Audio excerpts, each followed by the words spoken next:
আল্লাহর নবীর দরবারে কথা বলতে গিয়ে আমার রাসূলকে আপনি আমি চিনতে পারলাম না, হাবিবে লাবিবকে আপনি আমি চিনতে পারি নাই। আমার নবী আপনার নবী দয়ার নবী হুজুর আকরাম সাল্লাল্লাহু আলাইহি ওয়াসাল্লাম একদিন ওমর ফারুক রাদিয়াল্লাহু তাআলা কে ডেকে বলেছিলেন, এই ওমর তুমি আমার কাছে আসো।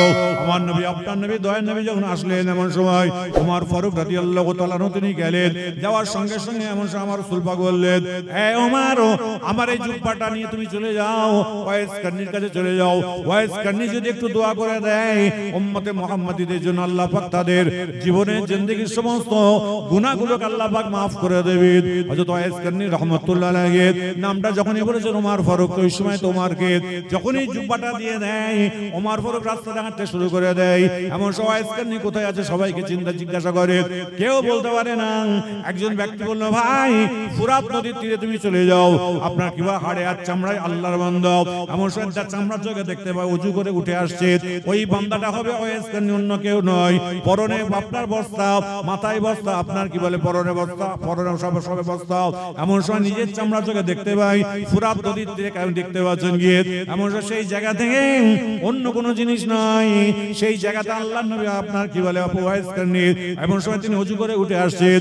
ওমর ফারুক রাদিয়াল্লাহু তাআলা আনহু গিয়ে বললেন, আসসালামু আলাইকুম, সালামটা দিয়েই বললেন, আপনার নামটা কি? ওয়াইস কারনি। বলে আমাকে ওয়াইস বলে সবাই ডাকে। যখন এই কথা বললেন চুপ করে গেলেন। ওয়াইস কারনি রাহমাতুল্লাহ আলাইহি 5টা মিনিট পরে বলছে, বাবা তোমার বাড়ি কোথায়, তোমার নামটা কি বলো? বলে আমি অন্য কোনো জায়গা থেকে আসছি না, আমি মদিনা মুনাওয়ারা থেকে আসছি। এই বাবা তোমার নামটা কি বলো? বলে আমার নাম হলো ওমর বিন খাত্তাব। আপনি খাত্তাবের বেটা ওমর যখনই বলেছে সঙ্গে সঙ্গে ওয়াইস কারনি রাহমাতুল্লাহ আলাইহি চোখ দিয়ে ঝরঝর করে পানিটা বার হয়ে যাচ্ছে। এমন সময় আমার আপনার ওমরকে দেখছেন কাঁদছেন।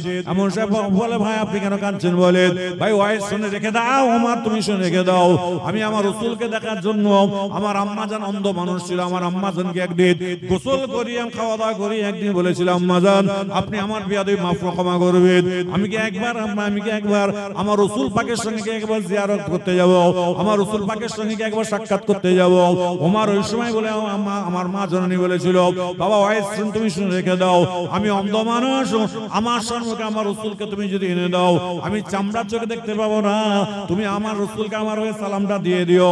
এমন সময় তুমি আমার রাসূলকে সালামটা দেবে। ওয়াইস কারনি রাহমাতুল্লাহ আলাইহি তিনি এমন সময় যে আপনার সময় তিনি রাসূল পাকের দরবারে গেলেন, যাওয়ার পরে সঙ্গে সঙ্গে বলা হয়, ভাই সালাম দিয়ে বললেন সাহাবাদের, আমার রাসূল পাক কোথায় আছে বলেন। আল্লাহ নবী 3 দিনের জন্য তিনি আজকে সফরে চলে গেছেন। ওই সময় ওয়াইস কারনি মনে মনে ভাবছেন, আমি রাসূল পাকের জন্য যদি ওয়েট করি আমার আম্মা জান না কে দুনিয়া থেকে বিদায় নেবে, না না না না না, আমার মায়ের খেদমতটা আমাকে করতে হবে। এমন সময় মা জননীর কাছে যখন গিয়ে পৌঁছেছে টুকরে টুকরে কেঁদে উঠেছে। ওই সময় মা জননী বুঝতে পেরে গেছে আমার রাসূল পাকের সঙ্গে তার দেখা হয় না, সাক্ষাৎ হয় না। ওই সময় অন্ধ মা জননী আল্লাহ পাকের দরবারে হাত তুলে কাঁদতে কাঁদতে বলেছিল, বেটা তোমার জন্য আমি দোয়া করছি, তোমার সঙ্গে আমার রাসূল পাকের সঙ্গে দেখা হয় না, সাক্ষাৎ হয় না, তোমার জন্য দোয়া চাইছি। যখনই মনে চাইবে আল্লাহ পাক তোমাকে চোখের মধ্যে, জাগ্রত চোখের মধ্যে আল্লাহ পাক তোমার আমার রাসূল পাকের জিয়ারতকে নসিব করে দেবে। সবাই জোরে জোরে বলেন সুবহানাল্লাহ। ওই সময় ওয়াইস কারনি হুজুরের আম্মা জান যখন এই কথা আপনার দোয়া চেয়েছিলেন, এমন সময় আম্মা জানের দোয়া চেয়ে আমার নবী আপনার নবী দয়া নেই বলেছেন, আজকে ওয়াইস কারনি যদি আমার এই জুব্বাটা ভরে দোয়া যদি করে দেয় উম্মতে মুহাম্মাদীদের জীবনের জিন্দেগীর সমস্ত গুনাহগুলো আল্লাহ maaf করে দেবে। ওয়াইস কারনি রাহমাতুল্লাহ আলাইহির কাছে এমন সময় কথাবার্তা বলতে বলতে ওয়াইস কারনি কাঁদছে, চোখের পানিগুলো মুছতে থাকে। ওই সময় ওমর বললেন, ভাই ওয়াইস কারনি শুনেন, আমার রাসূল পাক আপনার কাছে পাঠিয়েছে, এই জুব্বাটা দিয়ে পাঠিয়েছে। আল্লাহ নবী জুব্বাটা দেখে ওয়াইস কারনি হুজুরকে দেখে জারে জার হয়ে যাচ্ছে। এমন সময় কাঁদতে কাঁদতে এমন চোখের পানি থেকে জুব্বা মোবারকটা ভিজে যাচ্ছে। এমন সময় আল্লাহ নবী জুব্বাটা ভরে একটুখানি আপনার জন্য দোয়া চা, আমার উম্মাহ আমার রাসূল পাকের, আপনার নবী বা আপনার আমার রাসূল পাকের উম্মতদের জন্য একটুখানি দোয়া চাইতে আল্লাহ পাক আল্লাহ রাসূল বলে দিয়েছে। এমন সময় জুব্বাটা ভরে ওয়াইস কারনি রাহমাতুল্লাহ আলাইহি তিনি এমন সময় তিনি সিজদায় চলে যায়। নামাজ 2 রাকাত নামাজের নিয়ত করে প্রথম রাকাতে সিজদায় যায়, এমন সময় দ্বিতীয় রাকাতে সিজদায় গেছে। এমন সময় আপনাকে সূর্যটা ডুবে আসছে, ওই সময় আজকানি ওমর ওই সময় তো আজকানিকে ওমর ফারুক বললেন কুম বিইজনিল্লাহ, ওঠেন ওঠেন আল্লাহর হুকুমে ওঠেন, আল্লাহর হুকুমে ওঠেন। যখন একবার দুবার তিনবার যখনই বলেছে আজকানি এমন সময় সিজদাতে ওঠার পরে বলল ভাই তুমি আমাকে কেন তুললে বলো, সূর্যটা আস্তে আস্তে অস্ত চলে যাচ্ছে, আমি অন্ধকারে যাব কি করে, তারই জন্য আপনাকে তুললাম। ভাই শুনে রেখে দাও, আল্লাহ পাক উম্মতে মুহাম্মাদীদের জীবনের জিন্দেগীর সমস্ত গুনাহগুলো maaf করে দিচ্ছিল। তুমি যখন আমাকে কুম বিইজনিল্লাহ বলে ডাক দিয়ে দিয়েছো, আমার আল্লাহ পাক পরদিগার বিনা আমাকে বলে দিয়েছে এই ওয়াইজকানি উম্মতে মুহাম্মাদীদের গুনাহগুলো maaf করতাম তোমার দোয়ার দ্বারাই, তোমাকে ডাক দেওয়ার জন্য আমি maaf করতে পারলাম না। আখেরি নবীর উম্মতিরা যদি সারা দিনে 100 বার যদি অন্যায় করে, 100 বার যদি ক্ষমা চায় maaf চেয়ে দেয়, আমার আল্লাহ পাক আমার রাসূল বলল ওয়াইজকানি বলছে 100 বারই আমার আল্লাহ পাক তার জীবনের জিন্দেগীর সমস্ত গুনাহগুলোকে maaf করে দেবে। সবাই জোরে জোরে বলেন সুবহানাল্লাহ। যতবার গুনাহ করবে ততবার আল্লাহ maaf করবে, এটা হলো স্পেশাল উম্মতে মুহাম্মাদীদের জন্য। আরেকবার জোরে বলা যাবে না? আর মুসা নবীর যুগে একটা লোক ছিল 2000 বছর বয়স পেয়েছিল, জীবনে কোনোদিন নামাজ পড়েনি। এমন সময় তার পরশ উম্মতরা আসছে বলে না, যে জীবনে কোনোদিন নামাজ পড়েনি এই জানাজাও পড়বো না, এই জানাজাও পড়বো না। যখনই বলেছে বলাবার লোকটি যখন মারা গেছে, মারা যাওয়ার পরে না লাশটা ফেলে দিয়েছে নোংরা জায়গায়। আমার আল্লাহ পাক পরওয়ারদিগার বেনি ওই সময়তে মুসা নবীকে জিজ্ঞাসা করে মুসা তোমার উম্মত আজকে আপনার কি বলে তাকে গোসল দিল না, জানাজার নামাজ পড়ালো না, নোংরা জায়গায় ফেলে দিল, কারণটা কি একটু বলে দাও। সঙ্গে সঙ্গে আমার আল্লাহ পাককে পরওয়ারদিগার বেনি আজকে বলছে হুজুর বিয়াদবি ক্ষমা আলাই, আমার আল্লাহ আপনি আমার বিয়াদবি ক্ষমা করবেন, হে আল্লাহ আপনি আমার বিয়াদবি maaf করবেন। আজকে আপনাকে জীবনে কোনোদিন সিজদা করে নাই, নামাজ পড়ে নাই। যখন এই কথা বলেছেন বলার সঙ্গে সঙ্গে ওই সময়তে আল্লাহ পাক পরওয়ারদিগার বেনি বললেন আপনার কি বলে এই মুসা তুমি শুনে রেখে দাও, তোমার উপরে যে কিতাবকে আমি আল্লাহ পাক নাযিল করেছি সেই কিতাবটার নাম হলো আপনার কি তাওরাত কিতাব। তাওরাত কিতাবের মধ্যে যতবার আখেরি নবী মুহাম্মদ রাসূল পাক সাল্লাল্লাহু নাম লেখা রয়েছে, ওই নামটা দেখার সঙ্গে সঙ্গে ওই মানুষটা আমাকে সিজদা করতো না, ঠিক কথাই ওই নামের উপরে মুসা দেওয়ার জন্য, চুমা দেওয়ার জন্য, আখেরি নবীর নামের উপরে চুমা দেওয়ার জন্য আমি আল্লাহ পাক জীবনের জিন্দেগীর সমস্ত গুনাহগুলোকে maaf করে দিয়েছি। আরেকটু জোরে বলা যাবে না? আপনি বলেন হুজুর তাহলে নামাজ না পড়লে আল্লাহর নবীর নামের উপরে চুমা দিলেই তো হয়ে যাবে। হবে, কিন্তু নামাজ আমার আল্লাহ পাক ফরজে আইন করেছে, ফরজ। আপনি বলেন আমাদের নামাজ কবুল হচ্ছে, হ্যাঁ হবে না কেন? দেখবেন কিছু মানুষ আছে, দেখবেন আমরা নামাজ পড়ে দেখবেন, আপনারা কিছু মানুষ দেখতে পাবেন কলকাতায় বা এদিক ওদিক দেশে দেখতে পাবেন, কি জানেন তো, যে কিছু মানুষ ফকির আছে না, 1 টাকা 10 টাকা দাও, 20 টাকা দাও, বলেন অনেকে এসে বলে 100 টাকা দাও। আমরা কি করি এখনকার ফকিরদের করে, যদি 2 টাকা 5 টাকা দেন আপনাকে 10 টাকা ফিরিয়ে দিয়ে বলবে চা খেয়ে ঘরে যান। আজকাল ফকির হয়েছে ইন্টারন্যাশনাল ফকির হয়ে গেছে, এসে বলছে 100 টাকা দাও।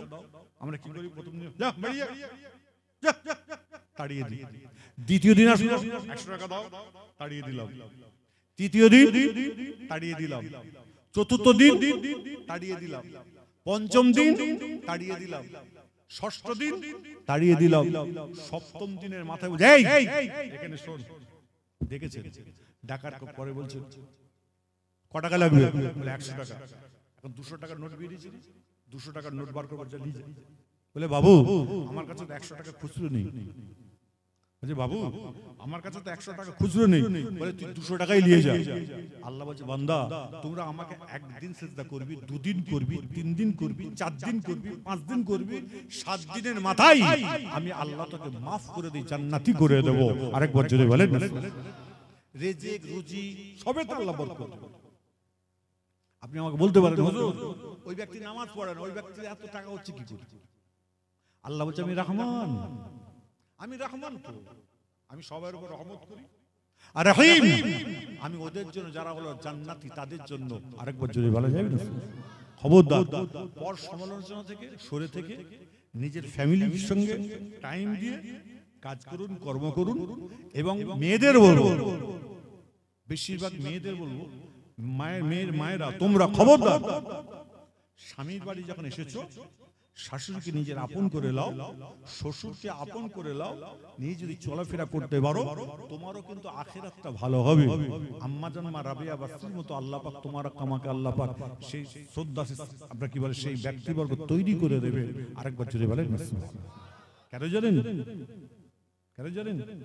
এগুলো হলো আল্লাহর ভয়, আল্লাহর ডর। এগুলো যদি আল্লাহর ভয় আল্লাহর ডর যদি থাকে আর কোনো টেনশন নেই, আর কোনো চিন্তা নেই। আপনি বলবেন আল্লাহর ভয় কেমন? আমার রাসূল পাকের দরবারে কথা বলতে গিয়ে হযরত ওমর ফারুক রাদিয়াল্লাহু তাআলা তিনি যখন এমন সময় তিনি আপনার অন্য কোনো কাজ করছেন না, তিনি খলিফাতুল মুসলিমিন, তিনি এমন সময় দেখা যায় তিনি দেশের আপনার দেশ চালাচ্ছেন। আমার আল্লাহ পাকের কোরআন শরীফ পড়ছে বিসমিল্লাহির রহমানির রহিম ইন্নী আখাফুল্লাহ। আপনার যখন আখাফুল্লাহ আল্লাহ পাক পরওয়ারদিগার বেনিয়াজ বলছে তুমি আমাকে ভয় করো। হযরত ওমর ফারুক রাদিয়াল্লাহু তাআলা এমন সময় তিনি বাইরে বের হওয়া বন্ধ হয়ে গেল, তিনি ঘরের মধ্যে বসে আছেন, পাঁচ ওয়াক্তের নামাজে বেরোচ্ছেন না। এমন সময় কেঁদে কেঁদে জারেজার হয়ে যাচ্ছে। এমন সময় আপনার কি আল্লাহর ঘরে থাকছে, সাহাবারা গিয়ে ওমর ফারুককে প্রশ্ন করা হয় ভাই ওমর আপনি খলিফাতুল মুসলিমিন আপনি কেন বেরোচ্ছেন না? বলেন তিনি অনেক রকম কাজকর্ম কথাবার্তা বলছেন, কারণটা তিনি বলতে বলছেন না। একদিন নয়, দুই দিন না, তিন দিন না, চার দিন নয়, খোদা 30টা দিন হয়ে যাওয়ার পরে ওমর ফারুক রাদিয়াল্লাহু তাআলা আনহু তিনি এমন সময় মসজিদে নববীতে ফজরের নামাজে আসার পরে এমন সময় সাহাবারা বললেন আপনি আমি নামাজ পড়াইবো। সাহাবারা বললেন না না না, আপনার কারণটা আপনি আমাকে বলে দিন। আমার কারণ আপনাকে আমি পরে বলছি। ইয়া হুজুর বিয়াদবি ক্ষমা করবেন, আপনি 30টা দিন কেন আসলেন না? বলেন সঙ্গে সঙ্গে ওমর ফারুক রাদিয়াল্লাহু তাআলা বললেন আমি নামাজটা আদায় করে নিই, নামাজটা আদায় করে আমি তোমাদের সঙ্গে কথা বলবো। ওমর ফারুক রাদিয়াল্লাহু তাআলা আনহু এমন সময় ফজরের নামাজ আদায় করবার পরে বললেন আমার আল্লাহ পাক কোরআনের মধ্যে লিখেছেন বিসমিল্লাহির রহমানির রহিম ইন্নী আখাফুল্লাহ, তুমি আমাকে ভয় করো, তুমি আমাকে ভয় করো। এই ভয়ের কথা আল্লাহর কোরআনে শুনতে পড়তে গিয়ে আমার অন্তরটা এমন সবাই সশঙ্কিত হয়ে গেছে, আমি আর থাকতে পারছি না, আমি কেঁদে কেঁদে জারেজার হয়ে যাচ্ছি। আমি পুরা 30টা দিন আল্লাহ পাকের দরবারে কাঁদলাম।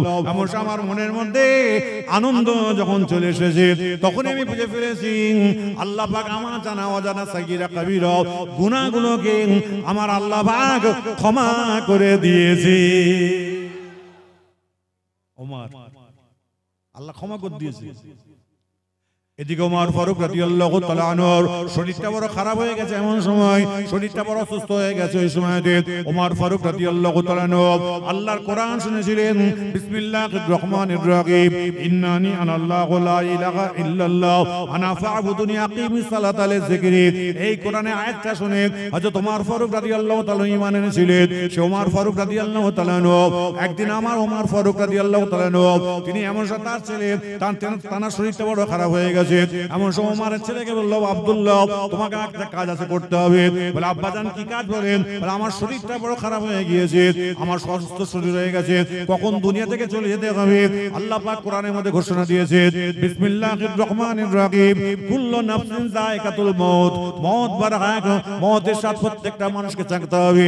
আমি ওমর কখন মউত হয়ে যাবে আমি প্রথম জীবনে ঈমান আনি না, আমার রাসূলকে কত গালাগালি করেছি, আমি ঈমান আনার পরে আমার অন্তরের মধ্যে ভয় লাগছে, কষ্ট হচ্ছে।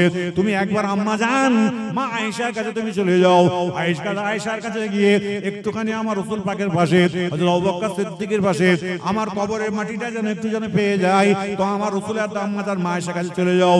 আম্মা জান মা আয়েশা সিদ্দিকা রাদিয়াল্লাহু তাআলা দরবারে তিনি গেলেন, বাপের কথা শুনে কাঁদতে কাঁদতে গিয়ে বললেন আম্মা জান সালাম দেওয়ার পরে বললেন আপনার পর্দার আড়াল থেকে কথাবার্তা বলছেন।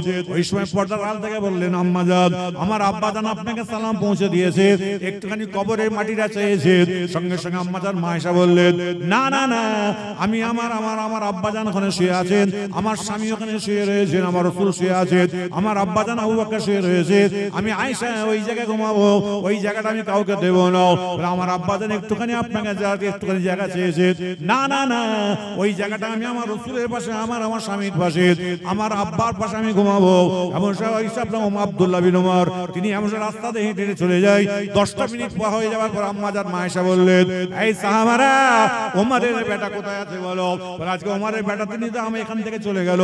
যাও চলে যাও চলে যাও, ওমরের বেটাকে তুমি আমার কাছে ডেকে দাও। ওমর ফারুক রাদিয়াল্লাহু তাআলা ছেলেকে যখন ডাক দিয়েছে, ওমরের ছেলে এমন ভয় সশঙ্কিত হয়ে গিয়ে বলল, আম্মা জান মা আয়েশা ডাক দিয়েছেন, কেন ডাক দিয়েছেন? এই চিন্তা করতে করতে আসলেন।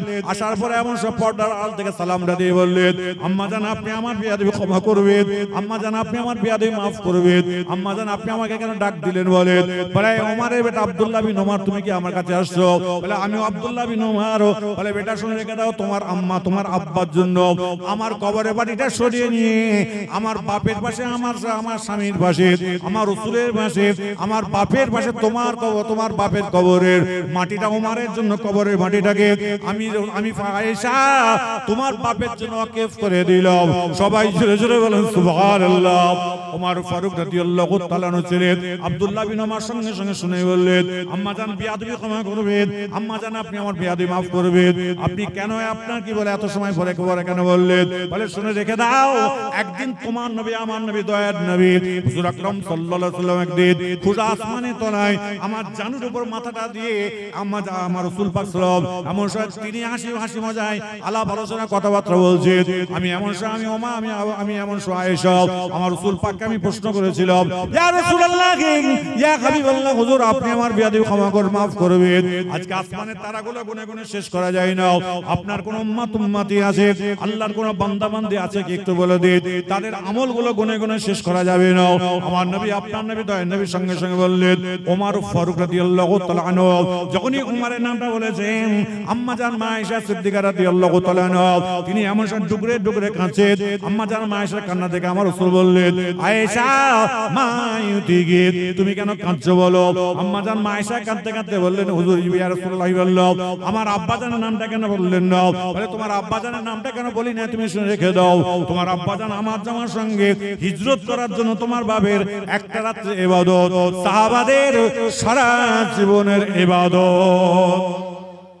আরেকটু জোরে বলা যাবে না? সুবহানাল্লাহ। তোমার আব্বা জানের আমার রাসূল পাকের সঙ্গে হিজরত করার জন্য, মান কানাত হিজরাতুহু রাসূলি, তোমার আব্বা জান আমার সঙ্গে হিজরত করার জন্য তোমার বাপের একটা রাত্রি ইবাদত।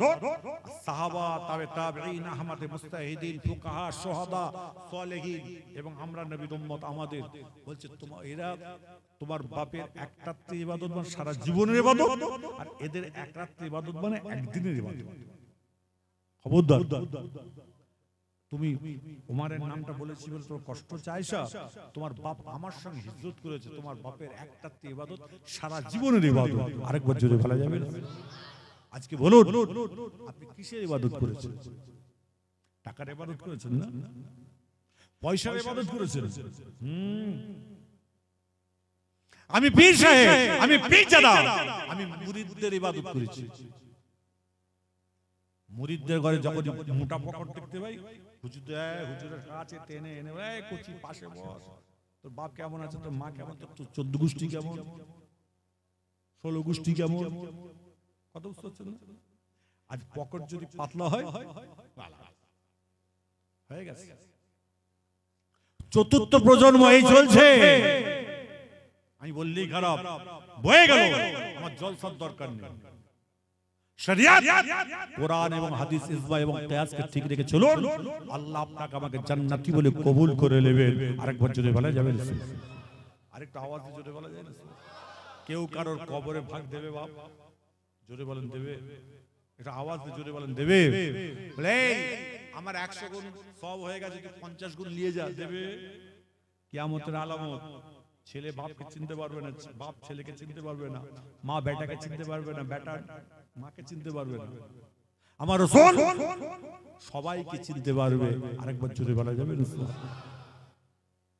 আমার রাসূল পাক সাল্লাল্লাহু আলাইহি ওয়াসাল্লাম জান্নাত জাহান্নাম সবকিছু দেখার পরে বলছে, এই জান্নাতের দরজার কাছে দুটো চেয়ার কেন রে জিবরিল, কি খবর? বলে হুজুর এই দুটো চেয়ার ইমাম হাসান ইমাম হুসাইনের জন্য, এরা হলো জান্নাতের সরদার, এখানে বসবে, আল্লাহর হুকুম হবে, একজন হাত ধরবে, জান্নাতের দরজা খুলবে, একজন জান্নাতে ঢুকে যাবে। আরেকবার জোরে বলেন, এই জাহান্নামের কাছে একটা দরজা কেন রে? বলছে হুজুর ওই দরজাটা আপনার, ওই জাহান্নামের কাছে চেয়ার কেন রে? এখানে দুটো চেয়ার, ওখানে একটা চেয়ার কেন? বলে হুজুর ওইটা আপনার জন্য। বলছে আমার জন্য? বলে আমি রাসূল, আমি জাহান্নামী। বলি ইয়া রাসূলুল্লাহ বিয়াদি মাফ করবেন, আপনি জাহান্নামী নন, আপনি জাহান্নামী নন। এই ভাই তোরা তো মোবাইলে আওয়াজ হচ্ছে কেন? হ্যাঁ মাথা খারাপ? সব খারাপ গুলো এখানে জোটে নাকি বলতো? মহা বিপদ। ভালো কথা বলতে কারো অসুবিধা হচ্ছে আপনাদের? এই কষ্ট হচ্ছে নাকি? একবার দরুদ শরীফ আল্লাহুম্মা। কটা বাজে? কটা বাজে?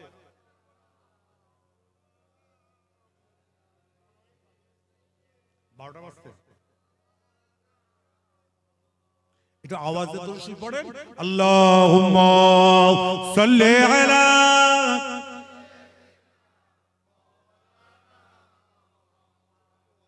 ওয়ালা আলি।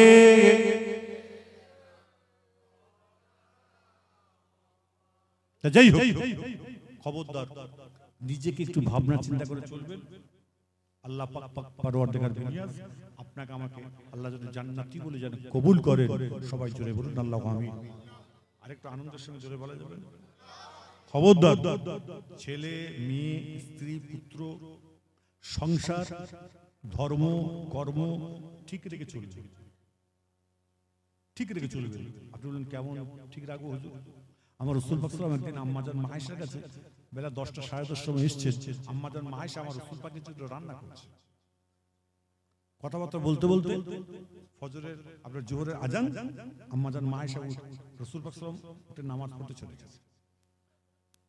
মসজিদে নববীতে নামাজ পড়ে আসছে, আল্লাহ আম্মাজান মা আয়েশা যে জায়গায় রান্না করছে সেই জায়গায় গিয়ে ঘরের দরজাটা খুলে দেখছেন আম্মাজান মা আয়েশা সেজদায় গিয়ে আল্লাহর কাছে কাঁদছেন। আরেকবার জোরে বলেন। আম্মাজান মা আয়েশা সিদ্দিকা রাদিয়াল্লাহু তাআলা আনহা তিনি যখন সিজদাতে ওঠার পরে দোয়া চাইলেন, দোয়া চাইবার পরে বললেন, ওই সময় আম্মাজান মা আয়েশা সিদ্দিকা রাদিয়াল্লাহু তাআলা আনহাকে আমার নবী আপনার নবী দয়া নিয়ে প্রশ্ন করলেন, আয়েশা মা ইউতিকি, আয়েশা তুমি কেন কাঁদছিলে বলো সিজদায় গিয়ে? আম্মাজান মা আয়েশা কাঁদতে কাঁদতে বললেন, ইয়া রাসূলুল্লাহ ইয়া হাবিবাল্লাহ আপনি আমার বেয়াদবি মাফ ক্ষমা করে দেবেন, অন্য কোনো কারণে আমি কাঁদি নাই, একটা মাত্র কারণের জন্য আমি কাঁদছি। আপনার সোনার জবান থেকে আমি শুনেছি একটা আপনার কি বলে ছুঁচকে যদি মাটিতে ভরে দেওয়া হয়, ছুঁচটা যখন তোলা হয় মাটি যা আপনার মাথা আপনার কি বলে ছুঁচের মধ্যে যতটুকু মাটি লেগে থাকে ততটুকু মাটি আজকে আপনার কি বলে জাহান্নামের আগুন দুনিয়ায় এসেছে। আর রাসূলুল্লাহ বললেন আজকে এমন সময় আপনার এমন সময় আপনি নামাজ পড়ে যখন চলে গেছে ওই সময়তে একটা আগুনের ঢিলা আমার হাতের মধ্যে এসে পড়েছে, হাতের মধ্যে পড়ার সঙ্গে সঙ্গে জ্বালা যন্ত্রণা কষ্ট সহ্য হয়ে গেছে, আপনার কষ্ট শুরু হয়ে গেছে। আমি চিন্তা করলাম আজকে যদি দুনিয়ার আগুন যদি এত কষ্ট হয় জাহান্নামের আগুনটা কত না কষ্ট হবে। ইয়া রাসূলুল্লাহ ইয়া হাবিবাল্লাহ আমি সিজদায় গিয়ে আল্লাহ পাকের দরবারে কাঁদছিলাম, আপনার উম্মতির জন্য কাঁদছিলাম।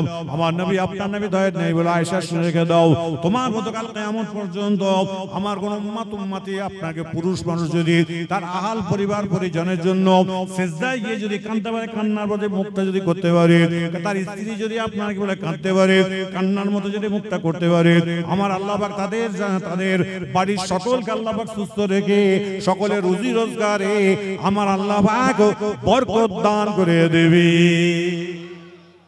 কাঁদুন।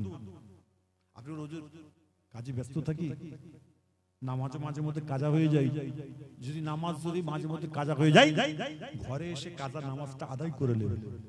আদায় করে নিয়ে আপনি বলবেন আমাদের তো কবুল হবে। যদি সন্দেহ লাগে তাহলে আপনার সব নামাজ যখন কমপ্লিট হয়ে যাবে এমনি সিজদায় চলে যাবে।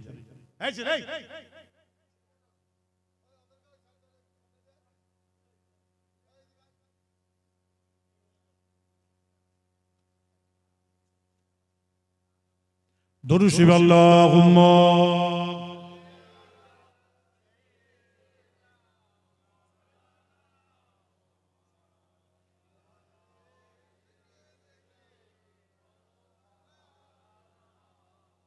তো যাই হোক আপনি কি করবেন? সিজদায় গিয়ে আল্লাহ পাকের দরবারে কাঁদবেন। এটা হবে অবশ্যই। আমি মক্কা শরীফে গিয়েছিলাম, মদিনা শরীফে গিয়েছিলাম 2007-এ যখন হজ করি, রিয়াজুল জান্নাতের মধ্যে নামাজ পড়া যায়, কিন্তু হাত তুলে দোয়া চাইতে গেলে পুলিশ বলে হাজি তারিখ ওঠো। তখন মাওলানা আবুল কাসিম সিদ্দিকী সাহেব, মুফতি আমার টাইটেল মাদ্রাসার মুহাদ্দিস সাহেব, তিনি ছিলেন আমার সঙ্গে। আমি বললাম হুজুর কি করি বলেন তো? বলে এই শোনো, কি তুমি সেজদায় গিয়ে না, তুমি সেজদায় গিয়ে আল্লাহর দরবারে তুমি চাও, তুমি সেজদায় পড়ে কাঁদো, চাও, তোমার ভাষায় তুমি চাও। আমি বললাম হুজুর আল্লাহ কবুল করবেন? হ্যাঁ গো। এই ভাই এসছে, এখন আসো না, বলছে তুমি চাও? আমি বললাম হুজুর আল্লাহ কবুল করবে? বলে হ্যাঁ গো। তোমাকে চিন্তা করতে হবে, আল্লাহ পাক যে কোনো অবস্থায় দোয়াকে আমার আল্লাহ কবুল করে। আরেকবার জোরে বলেন না, কবুল করে। তা আপনি যখন ঘরে আসার পরে যদি কাজা নামাজগুলো হয়ে যায়, কাজা নামাজগুলো আদায় করে, বা 5 ওয়াক্তের নামাজ কাজা নেই কমপ্লিট, এশার নামাজটা পড়ে সেজদায় গিয়ে, এমনি সেজদায় গিয়ে আল্লাহর দরবারে কাঁদেন, একটু চান, 10 দিন 15 দিন চান না, দেখেন না কি পাওয়া যায়। আল্লাহর কাছে দুটো হাত তুলে কেঁদেছেন, চেয়েছেন, বাপের মাজারে গিয়ে চেয়েছেন, মায়ের মাজারে গিয়ে চেয়েছেন, দাদা হুজুরের মাজারে গিয়ে চেয়েছেন, 5 হুজুর কিবলা মাজারে গিয়ে চেয়েছেন। আপনি একটু সেজদায় গিয়ে যান, সেজদায় গিয়ে চান, দেখেন কি পান। অবশ্যই একটা রিপোর্ট আপনার ভালো হবে, আপনি সেইভাবে যদি চাইতে পারেন। কেন? আমরা হলাম দুনিয়াদার, আমরা হলাম অত বেশি আমল করতে পারি। আল্লাহকে এটাই বলবেন, আল্লাহ তোমার বেশি তো ইবাদত বন্দেগি করতে পারলাম না, আমি কোথায় যাই? অনেকে আছে বেনামাজ, এখন যাচ্ছে রাস্তা দিয়ে, মসজিদে নামাজ হচ্ছে, মসজিদে নামাজ হচ্ছে, বেনামাজি যাচ্ছে, সে যদি মনের মধ্যে বলে আল্লাহ আমি বড্ড আপনার কাছে লজ্জিত, আমি অনেক বড় লজ্জিত আপনার বান্দা, আল্লাহ আপনি নামাজ 5 ওয়াক্তের পড়তে বলে আমি পড়তে তো পারি না, আল্লাহ বড় ভাই লজ্জিত। আল্লাহ এই তুই আমার কাছে যখন লজ্জিত যখন অন্যায় স্বীকার করছিস, আমি আল্লাহ তোকে মাফও করে দিতে পারি। আরেকবার জোরে বলেন আল্লাহ কি না পারে। এটা উম্মতে মুহাম্মাদীদের জন্য স্পেশাল, যত স্পেশাল, যত এ করেছে, যত নবীরা এসেছে, প্রত্যেকটা নবী আল্লাহর কাছে ফরিয়াদ করে বলছে আল্লাহ আমাকে নবী না করে আখেরি নবীর আল্লাহ তুমি উম্মত করো, আল্লাহ আমাকে নবী না করে আখেরি নবীর উম্মত করো, বারবার বলেছে। কেন? কারণটা কি ছিল? খবরদার সেগুলোকে দিলের মধ্যে রেখে চলবেন। যদি দিলের মধ্যে রেখে চলতে পারেন, আল্লাহ বলছে বান্দা আমি তোমাকে জান্নাতি বলে কবুল করে নেব। আরেকবার চলে বলেন আল্লাহর বান্দা, এই আমার ভাই যে আসবে দোয়া করবে, সে মক্কা শরীফে গেছে, সে আল্লাহর ওলি বান্দাটা মক্কা শরীফ মদিনা শরীফ জিয়ারত করে এসে মক্কা শরীফে এসে, মক্কা শরীফের আসল তাবারক হলো খেজুর আর জমজমের পানি, জমজমের পানি আর খেজুর। এই খেজুর আর জমজমের পানি, খেজুর কিনতে গেছে আল্লাহর ওলি, কিনে ঘরে আসছে, ঘরে যাবে আসছে, ছেলে সঙ্গে আছে। ওই সময় ছেলেটা কাঁদতে কাঁদতে বলে আব্বাজান আপনি আমার বিয়াদবি ক্ষমা করে মাফ করে দেবেন, আব্বাজান আপনি আমাকে একটুখানি বলে দিন আল্লাহর কাবা ঘর কি এত ছোট হয়, আল্লাহর ঘর কি এত ছোট হয়? সঙ্গে সঙ্গে বলার সঙ্গে সঙ্গে বাপ আল্লাহর ওলি, আল্লাহর মা বাবা আমরা বলে বেটা তুমি কি অন্যায় করলে বলো? আব্বাজান আমি তো কোনো অন্যায় করি নাই। বলে বেটা নিশ্চয় তুমি কোনো অন্যায় করেছো, বলো একটুখানি জেনে শুনে একটু চিন্তা করে বলো। 1 মিনিট 2 মিনিট 5 মিনিট পরে বললো আব্বাজান বিয়াদবি ক্ষমা করবেন, আমি আপনি যে দোকান থেকে খেজুর কিনেছিলেন, ওই খেজুর কেনার সময় আমি একটা খেজুর আমি না বলাই খেয়ে ফেলেছি। সঙ্গে সঙ্গে এমন আল্লাহর ওলিটা ওই ছেলেটাকে নিয়ে গিয়ে বললো ভাই আপনি আমার ছেলেকে মাফ করে দিন। বলে কারণটা কি একটুখানি বলুন? অন্য কোনো কারণ নয়, একটা মাত্র কারণ হলো, সেটা হলো আমার ছেলে আপনার দোকান থেকে একটা না বলে খেজুর খেয়ে নিয়েছে। বলে কত মানুষ খেয়ে যাচ্ছে, কোনো অসুবিধা নাই, আপনার ছেলে খেয়েছে তো কি হয়েছে? বলে না না না, আপনি আমার ছেলেকে মাফ করে দিন, আমার ছেলেকে আপনি ক্ষমা করে দিন। একবার নয়, 2 বার 3 বার 5 বার বলবার পরে যান চলে যান, চলে যান, আপনার ছেলেকে আমি ক্ষমা করে দিলাম। এমন সব ছেলেকে নিয়ে আল্লাহর বাইতুল্লাহ ঘরের সম্মুখে যখন আসছে, সঙ্গে সঙ্গে ছেলেটা আবার বললেন আব্বাজান বিয়াদবি ক্ষমা করবেন, আল্লাহর ঘর কি এতটা বড় হয়ে যায়? আরেকটু জোরে বলা যায় না আব্বাজান আল্লাহর ঘর কি এত বড় হয়? তাহলে একটুখানি কিঞ্চিত পরিমাণ কোনো কাজ হলে কোথায় যাচ্ছে বুঝতে পারছেন? খবরদার আমল ইবাদত বندگی সারা শরীয়ত কোরআন হাদিস ইজমা কিয়াস সবগুলোকে মজবুত করে ধরে থাকবেন। আর আমার ফুরফুরশি মুজাদ্দিদের জামান তো আছেই, তানার পাঁচ কলিজার টুকরা তো আছেন। কথা বুঝতে পারছেন না? এইভাবে মজবুত করে ধরে থাকবেন। আল্লাহ বলে যাও তোমাদের মনের আশাগুলোকে আমি আল্লাহ কবুল করলাম জান্নাতি বলে। আরেকবার জোরে বলেন, আরেকটু আনন্দের সঙ্গে জোরে বলা যাবে না? আমার রাসূল পাকের দরবারে কথা বলতে গিয়ে হাবিবুল লাবিবের কথা বলতে গিয়ে আমার রাসূলকে আপনি আমি চিনতে পারলাম না, হাবিবুল লাবিবকে আপনি আমি চিনতে পারি নাই। আমার নবী আপনার নবী দয়ার নবী একদিন মসজিদে নববীতে বসে আছেন, সাহাবাদের নিয়ে আলাপ আলোচনা কথাবার্তা বলছেন। আলোচনা করতে করতে এমন সময় দেখা যায় আসরের নামাজ পড়ে আলোচনা করছে। একটা বুড়ি মেয়ে ছিল, আপনার বয়স হয়ে গেছে, ওই মহিলাটি রাস্তা দিয়ে হেঁটে হেঁটে আসছে, এমন সব বড় কষ্ট করে আসছে। ওই সময় আমার নবী আপনার নবী দয়ার নবী বলল, এই মেয়েটার দুনিয়াতে কেউ নাই কেউ নাই। এমন সময় একজন জওয়ান যুবক ছেলে হাতটা তুলে বললেন, সাদ্দাকতা ইয়া রাসূলুল্লাহ, হুজুর আমি আছি বলে তোমার কে হয় বলো? বলে আমার আম্মা জান হয়। বলে বেটা তুমি মায়ের খেদমত করছো না, তুমি এখানে কেন আমার কাছে এসেছো বলো? বলে আম্মা জান ইয়া রাসূলুল্লাহ এই বললো, আমি ঈমান আনার পর আমার মাকে একবার নয় দুইবার নয় পাঁচবার নয় সাতবার নয় 10 বার নয় বহুবার বলেছি আম্মা জান বিয়াদবি ক্ষমা করবেন, আপনি একবার ঈমানটা নিয়ে চলে আসেন। আমার আম্মা জান ঈমান আনে না বলে তারই জন্য আমি আর মায়ের খেদমত করি না। আমার রাসূল পাক সাল্লাল্লাহু আলাইহি ওয়াসাল্লাম বললেন, না না না, মা যত বড় গুনাহগার হোক না কেন, খাকসার হোক না কেন, আপনার কি যত বড় অন্যায়কারী হোক না কেন, মায়ের খেদমত করবে, আল্লাহ তোমাকে জান্নাতি বলে কবুল করে নেবে। সবাই জোরে জোরে বলেন সুবহানাল্লাহ। তুই মায়ের খেদমত কর। যখন মেয়েটা যখন কাছে কাছে আসছে, আমার রাসূল পাক বললেন, আসসালামু আলাইকুম। ওয়া আলাইকুম আসসালাম। বুড়িমা আপনার দুনিয়াতে কেউ নাই? বলে বাবা আমার 4টে ছেলে আছে, কেউ দেখে না। তখন আমার রাসূল বললেন, এই বুড়িমা আমি যদি তোমার ছেলে হই আমি তোমাকে দেখব? তখন বলে, বেটা মুহাম্মদ সাল্লাল্লাহু আলাইহি ওয়াসাল্লাম, কি ব্যাপার? আপনি তুমি এত ভালো সন্তান, এত ভালো ছেলে, যাও এই মুহাম্মদ সাল্লাল্লাহু আলাইহি ওয়াসাল্লাম তুমি আমাকে কালেমা পড়ে মুসলমান করে দাও। আরেকবার যদি বলেন। আমার রাসূল পাক সাল্লাল্লাহু ফজরের নামাজ পড়তে যেত অন্ধকারে, তখন লাইট ছিল না, কাঁটা লাগিয়ে কাঁটা দিয়ে যেত একটা মেয়ে ছেলে, কাঁটার মধ্যে বিষ মাখাতো থাকতো, ওই বিষ পয়জন পায়ে ঢুকবে, মুহাম্মদ ইবনে আব্দুল্লাহ জারি পায়ে লাগবে, সেই মারা যাবে, সেই মারা যাবে। এমন সময় 3 দিন আসছে, 3 দিন মেয়েটা আসছে না কাঁটা দিতে। আমার রাসূল পাক সাল্লাল্লাহু আলাইহি ওয়াসাল্লাম সাহাবাদের বলে, এই যেই মহিলাটি আমার পায়ে কাঁটা দিত, আমার যে রাস্তায় কাঁটা দিত, ওই মেয়েটিকে আর দেখতে পাচ্ছি না, কি ব্যাপার বলো তো, কি ব্যাপার? বলে ইয়া রাসূলুল্লাহ, সাহাবারা বলছে হুজুর মেয়েটি অসুস্থ। বলছে অসুস্থ? তুমি এতদিন আমাকে বলো না কেন? তুমি আমাকে বলো না কেন? বলে একটাই কারণে বলিনি ইয়া রাসূলুল্লাহ, যে আপনাকে বলবো কি আপনার তো 1 নম্বর দুশমন ছিল। কথা বুঝতে পারছো না? বলছে তোমার তো 1 নম্বর দুশমন ছিল।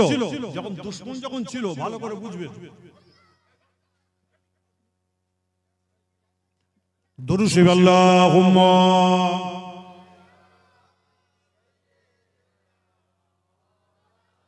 হুজুর গলি চলে এসো না, দোয়া করে দিক।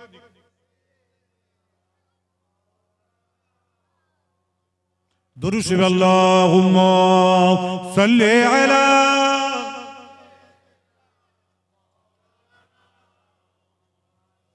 ওয়া আলা আলি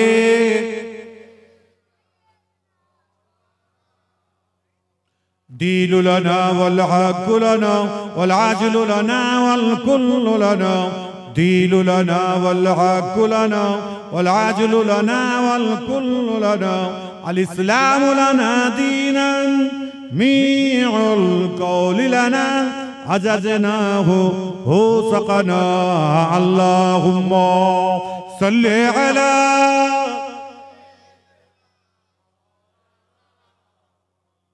ওয়ালা আলি সাইয়্যিদিনা। আমার রাসূল পাকের এই আমি যাব, চলো আল্লাহ রাসূল গেল মরণাপন্ন অবস্থা, মারা যাবে, তাকে বাইরে বার করে দিয়েছে খাটিয়াতে। এমন সময় বলছেন শোনো, তুমি আগে মাথার ধারে গিয়ে দাঁড়িয়েছে। কিছুক্ষণ পরে মেয়েটার চোখ বন্ধ, তাকাচ্ছে, আমার মাথার ধারে কে? তখন আমার রাসূল পাক সাল্লাল্লাহু আলাইহি সাল্লাম দিয়ে বলছেন আনা মুহাম্মদ ইবনে আব্দুল্লাহ সাল্লাল্লাহু আলাইহি ওয়াসাল্লাম। বলছে মুহাম্মদ তুমি আমার কাছে কেন? বলছে কেন মা খালা? বলে তোমার তো এক নম্বর দুশমন আমি, আমি তো তোমার এক নম্বর দুশমন। বলে মুহাম্মদ, আমার রাসূল বলছে খালা আজকে 3 দিন আপনি আমার কাছে আসেন, কেউ বলতে কেউ বলেনি আমাকে মাফ করে দাও, আমাকে ক্ষমা করে দাও। তখন আমার রাসূল পাক সাল্লাল্লাহু আলাইহি ওয়াসাল্লাম, তখন ওই মেয়েটি যাই আমাকে উঠে বসিয়ে দাও, বসিয়ে দিয়ে বলে মুহাম্মদ ইবনে আব্দুল্লাহ তুমি আমাকে কালমা পড়ে ঈমান এনে দাও। আরেকবার জোরে বলা যাবে না? আরেকটু আনন্দের সঙ্গে জোরে বলা যাবে না? দেখেছেন ঈমান কাকে বলে? ঈমান, সেই ঈমান আমাদের কাছে আছে। ঈমানকে যত মজবুত করে আমরা চলবো, আল্লাহ পাক আপনাকে আমাকে জান্নাতি বলে কবুল করবে। আরেকবার জোরে বলেন। যাই হোক, অনেক কথা বললাম বাপ। আসুন আমার রাসূল পাক সোনার মদিনার জমিনে আরাম করছেন, আমরা সকলে একটু দাঁড়িয়ে আমার নবীকে একটু সালাম জানিয়ে দিই। ইয়া নবী